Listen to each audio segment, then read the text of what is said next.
ครับลาบที่เก่าเขายังบ่ทันเปิดห้างหักกับวันที่3เขาเลยยังบ่มีห้างแถวตลาดมี2ห้าง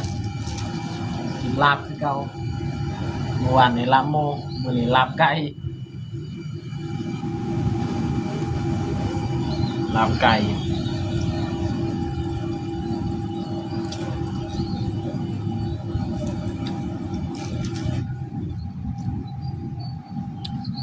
กับ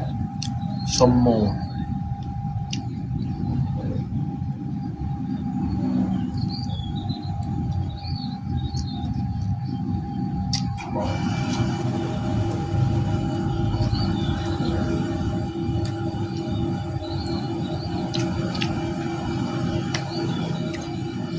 ชมเกิน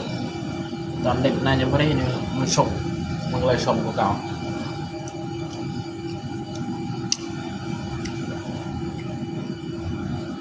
ลาบไก่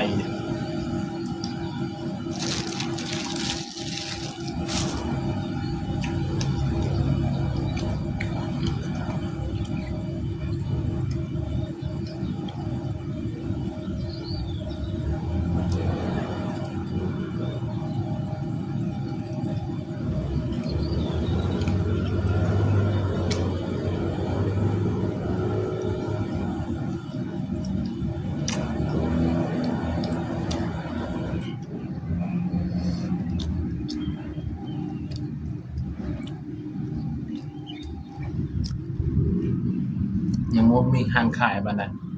เพราะว่าแม่ค้าบางคนเขากลับบ้านเขาต่างจังหวัด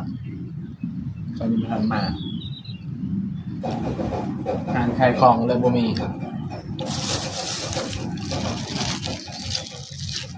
ปกติตลาดห้างเป็นร้อยอันนี้ไปเงียบเหงาอยู่ตลาดประมาณได้บ่ 3-4 ห้างที่ยังขาย